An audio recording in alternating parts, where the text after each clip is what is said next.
Good morning again, everybody. I hope the extended weekend provided a nice break following winter term and the terrific symposium you all contributed to on Friday night. I thoroughly enjoyed making my way around the classroom building, learning a lot about all the work you did with one another, and I'm looking forward to Friday's presentations from all of you who are traveling internationally. You certainly seem to have gotten a lot out of the last 3 weeks. Before we launch the second semester this morning, I do want to make sure we all have an opportunity to thank those who ensured winter term went so well. This, of course, starts with Ms. McDonough, who works incredibly hard and thoughtfully on every aspect of winter term and somehow manages to do so even more impressively every year. The coordination of pulling 30-some-odd classes together with the faculty, determining individual schedules for everyone, securing funding to support the program, working on what feel like countless day and overnight trips of every shape and size, and staying nimble enough to adjust on the fly, as she so often does, is a Herculean feat. We are so fortunate to have her running this part of the year, so thank you to Ms. McDonough. Where is Ms. McDonough?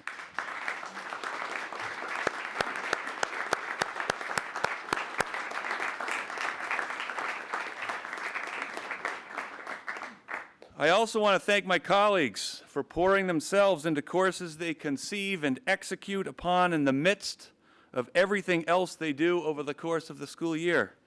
Winter term would not work without this extra effort, and I'm grateful for it. I want to thank Ms. Knowles for working with a far-reaching group of faculty members to coordinate evening options for all of you.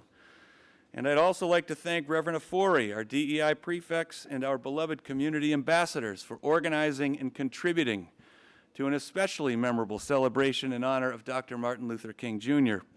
We are better for having heard Dr. Teddy Hickman Maynard's message that morning. And finally and importantly, many thanks to all of you for digging into whatever you were focused on over this stretch. The symposium shed some light on what you were doing, but my hope is that concentrated time with teachers and fellow students allowed for a different sort of learning with and from one another. I'm already looking forward to next year's edition. And that brings us to today, the beginning of the second semester. I had time with some of your parents and guardians on Friday night as the symposium was about to get underway, and noted with them that this return to a more conventional school mode after roughly 3 weeks in our winter term mode can be a shock to the system. It has been 6.5 weeks since we were last in a standard academic schedule before EOLs began in December, and this change of pace might have some of you yearning for the good old days of winter term a couple of days from now. So as we all sit up a bit straighter today, I'd like to spend a bit of time on school expectations with integrity in mind, followed by a bit of advice for the class of 2025 as they begin their final semester at Brooks. While I do love winter term, the change of pace does contribute to a relaxed level of attention to detail. With that in mind, I have 2 areas I'd like to focus on as the second semester begins. One of them is still quite new to us, the other far more embedded. The first is our cell phone and smartwatch policy. I cheered from the sidelines as faculty members in a committee fulfilled our commitment to taking a step in the direction of limiting cell phone and smartwatch use by thoughtfully piecing together the policy we rolled out in September. I was excited to return to chapel 3 weeks ago this morning, confident that cell phones would not interrupt or distract from this particular form of community time we are so fortunate to have in our lives. Over the course of the last 3 weeks in our winter term mode, my hunch is that this particular policy might have lost a bit of momentum. And I am here, thankfully, to reinvigorate this approach as we move into the second semester. So as a reminder, students are prohibited from using or having on their person during the academic day a cell phone and or a smartwatch. You know that. This means your cell phone and/or smartwatch should remain in your dormitory room or locked away from 8 a.m. until 3:15 p.m. on Monday, Tuesday, Thursday, and Friday, and from 9 a.m. until 11:55 a.m. on Wednesday and Saturday. These devices are not to be in your bag, in your pocket, or near you during the academic day. If seen or heard, they will be taken for the day. In short order, we have enjoyed the benefits of this important step we've taken. Let's do well as we restart this effort today. The second is our dress code, or perhaps our lack thereof, far less new and far more embedded. In particular, I'm thinking about days like today when we are in chapel and occasionally have seated lunch. Over time, the school's dress code has evolved a great deal, most of this evolution over the last dozen years or so. In our current version, we set a different standard for chapel days because we believe that gathering here is a different sort of community experience than other community experiences at our school. We share with one another in this space in ways that are singular. We learn from one another in this space in ways that are unique. And when we are in this space, we are in the only building on all of Brooks School's campus that every single living Brooksian spent time in as a student or teacher. This space is rich with history, ties that bind us in some ways, and almost always is centered around someone or some group speaking or sharing something they've prepared and trusting all of us with what they have to say. This space and what we do here deserves our respect and attention. There are and will continue to be occasions in your lives when an elevated, more formal, or more defined level of attire will be expected. Our school has identified these 2 days in our week as such occasions.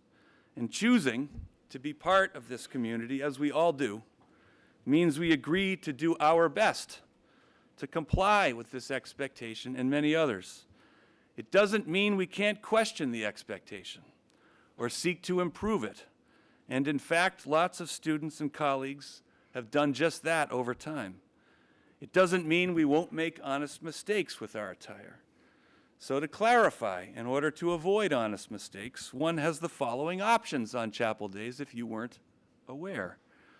Suits with a shirt or blouse, ties, scarves, blazer, sweater without logos, turtlenecks, dresses, skirt with dress shirt or blouse, shoes, sandals, loafers, or sneakers. Perhaps this is not the ideal bundle of suggested attire items, but there are options, and it does constitute our current dress code for these 2 days each week. Without looking too closely, and I'm not doing that, I suspect our compliance this morning is probably mixed.